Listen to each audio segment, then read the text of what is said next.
Hello everyone, कैसे हैं आप सब और क्या हाल समाचार हैं आपके। देखिए, आज की जो आप वीडियो है मैं उदयपुर से शूट कर रहा हूँ। बजट आ चुका है, लेकिन मार्केट में जो वोलाटाइल मूवमेंट होनी थी वो क्यों नहीं हुई, जो महा ड्रामा होना था वो क्यों नहीं हुआ, यही है मेरी नजर में आज का सबसे बड़ा क्वेश्चन। शायद आपका भी हो सकता है। तो उसको हम जब समरी करेंगे और लास्ट में बताएंगे तो आपको सारी पिक्चर क्लियर हो जाएगी। तो बहुत तेज शुरू करते हैं, जिससे कि सबसे शॉर्ट स्वीट एनालिसिस आपको मिल सके। तो हम जिसमें बात करेंगे क्या नए रिफॉर्म आए हैं, किस सेक्टर को फायदा हुआ है, किसको नुकसान हुआ है।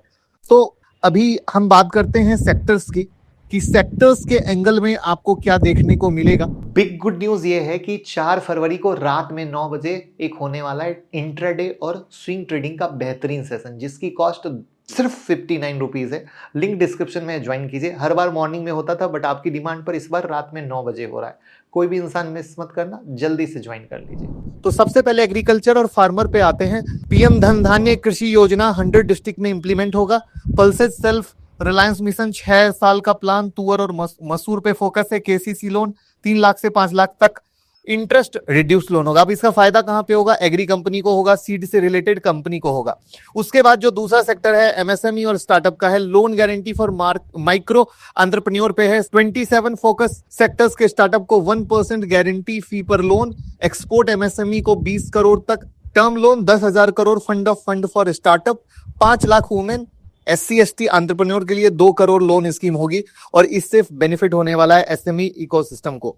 मैन्युफैक्चरिंग और एक्सपोर्ट पे आते हैं तो टॉयज और फुटवियर इंडस्ट्री का बड़ा पुश देखने वाला है, जिसमें नेशनल मैन्युफैक्चरिंग मिशन स्टेट और मिनिस्ट्री को सपोर्ट मिलेगा। शिप बिल्डिंग क्लस्टर एक्सपेंशन में 25,000 करोड़ आउटले है। एक्सपोर्ट प्रमोशन मिशन में देखें तो इंडिया को ग्लोबल सप्लाई चेन का पार्ट बनने का मौका मिलेगा। यानी क्या हुआ? टॉय और फुटवियर कंपनी और शिपिंग कंपनी पर फोकस है। अब आते हैं आपकी प्यारी पसंदीदा रिन्यूएबल के बारे में। तो solar EV battery, motor controller, grid scale battery को पुश मिलेगा। 20,000 करोड़ का बजट। सोलर मॉड्यूल रिएक्टर के लिए, ईवी बैटरी मिनरल के लिए कस्टम ड्यूटी एग्जम्पशन है। तो सीधा फायदा होने वाला है सोलर कंपनी जो जिनका फोकस है मॉड्यूलर रिएक्टर पर और ईवी कंपनी पर। इसके बाद नेक्स्ट जिसके बारे में लगातार बात होती है इंफ्रास्ट्रक्चर और उसके कैपेक्स में, तो 1.5 लाख करोड़ का है। 50 साल का इंटरेस्ट फ्री लोन मिलेगा स्टेट को, 1 लाख करोड़ अर्बन रिफॉर्म के लिए मिलेगा। नेशनल जल जीवन मिशन कंटिन्यू रहेगा। हर घर जल, मॉडिफाइड उड़ान स्कीम, 120 नए डेस्टिनेशन और 4 करोड़ नए पैसेंजर। ग्रीनफील्ड एयरपोर्ट, बिहार में नए एयरपोर्ट आएंगे। और सबसे ज्यादा तो भैया बिहार बिहार बिहार हुआ है। तो जियो रे बिहार के लाला। कौन कौन है बिहार से कमेंट में बताइएगा। तो मेजर बेनिफिट इंफ्रा कंपनी को, वाटर मैनेजमेंट कंपनी को होगा। तो वाटर मैनेजमेंट कंपनी के बारे में हमने पहले भी कहा है कि भैया वाटर मैनेजमेंट कंपनी पे पूरा फोकस रखेगी, क्योंकि यही है भविष्य। अब हम बात करते हैं एजुकेशन और एआई में। तो आईआईटी पटना को स्पेशल मेंशन किया गया है। 5 नए आईआईटी में एडिशनल इंफ्रास्ट्रक्चर, 500 करोड़ का आउटले एआई एजुकेशन के लिए, क्योंकि एआई में देख रहे हो दुनिया बढ़ रही है। तो इंडिया को भी आना था, तो 500 करोड़ का किया गया है। बट ऊंट के मुंह में जीरे के बराबर वाली कहानी है। स्किल डेवलपमेंट प्रोग्राम होगा। तो इसका अर्थ क्या है? मेजर बेनिफिट एआई कंपनी और एजुटेक कंपनी को होने वाला है। अब हम बात कर ले हाउसिंग सेक्टर की। तो स्वामी फंड 2 15,000 करोड़ का एलोकेशन है। 50,000 ड्वेलिंग यूनिट कंप्लीट हो चुकी है और 50,000 होम कंप्लीट हो जाएंगे। तो इसका अर्थ क्या है? हाउसिंग कंपनी को आपको बेनिफिट दिखने वाला है। तो ये सेक्टर वाइज हुई, जहां पर अगर आप देखा जाए तो सेक्टर तो आपने सुन लिया, लेकिन रेलवे और डिफेंस एक मिसिंग पार्ट जैसा लगा, जिसके बारे में बात हो रही थी। इसीलिए हम लोग लगातार कह रहे थे भैया इंफ्रा जो ऐसा है ना, जिसको कभी छोड़ा नहीं जा सकता है। तो इंफ्रा को ये कभी छोड़ नहीं सकते, इसलिए आपको इंफ्रा यहाँ पे देखने को मिला। रिन्यूएबल अगेन देश की जरूरत है, क्योंकि हमारे यहाँ तो क्रूड है नहीं कि हम ट्रम्प की तरह कहें कि भैया क्रूड बेचो, नेचुरल गैस बेचो, क्योंकि अमेरिका में ऐसा है तो वो कह सकते हैं। तो हमारे लिए अगेन रिन्यूएबल मजबूरी है। तो उसी तरह की कहानी है।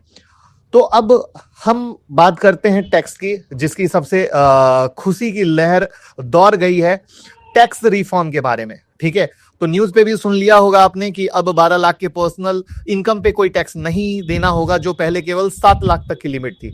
और यहां से एक सेक्टर को सबसे ज्यादा बूम मिलने वाली है, जिसको मैं कवर करूंगा। ठीक है, और यहीं से एक पॉइंट और निकलेगा जहां पर आज मार्केट में क्यों धमाका नहीं हुआ, जिसको भी हम कवर करेंगे।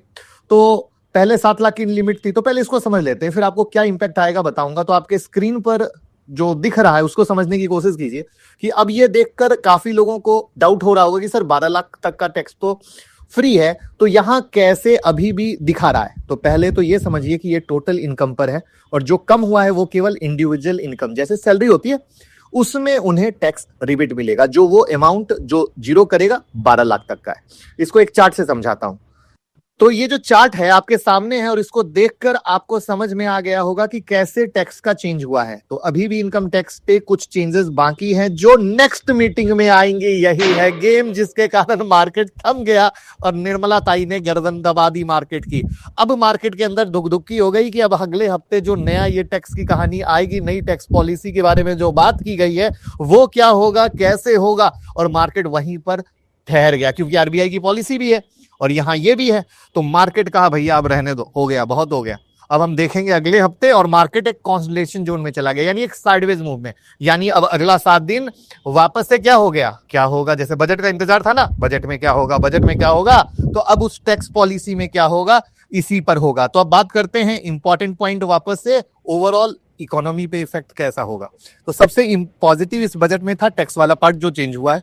अब इसे समझिए कि सरकार ने टैक्स कम किया, उसके पीछे का रीजन है कंजप्शन को बूस्ट करना, जो मैंने कहा था नेक्स्ट सेक्टर में बताऊंगा।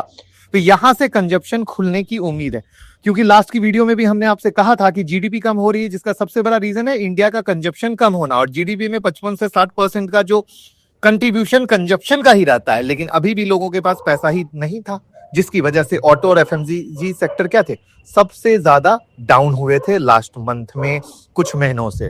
तो टैक्स कलेक्शन के टर्म में देखें तो जितना सरकार ने टैक्स हटाया, अगर उसको वैल्यू टर्म में बात करें तो लगभग 1 लाख करोड़ होता है। ठीक है, मींस अब वो पैसा सरकार के पास ना जाके इकोनॉमी में स्पेंड करेगा, तो कोई गाड़ी खरीदेगा, कोई कुछ खरीदेगा, इंसान अपनी जरूरत की चीजों को खरीदेगा, जिसके कारण क्या हुआ, कंजप्शन गिर चुका था, लोगों के हाथ में पैसे नहीं थे कि इंसान पैसा खर्च कर सके।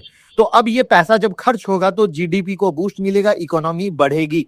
तो ओवरऑल एक नजरिए से देखें तो सिक्सर मारने की कोशिश की गई है, बट मार्केट खुश ना हो सका क्योंकि अगले हफ्ते पर टाल दिया गया है, क्योंकि हम तो स्टॉक मार्केट वाले हैं ना, तो हम यहीं से देखेंगे। तो वैसे कैसी लगी ये शॉर्ट शीट वीडियो, कमेंट में बताइए और लोगों के साथ शेयर कर दीजिए। Thank you so much.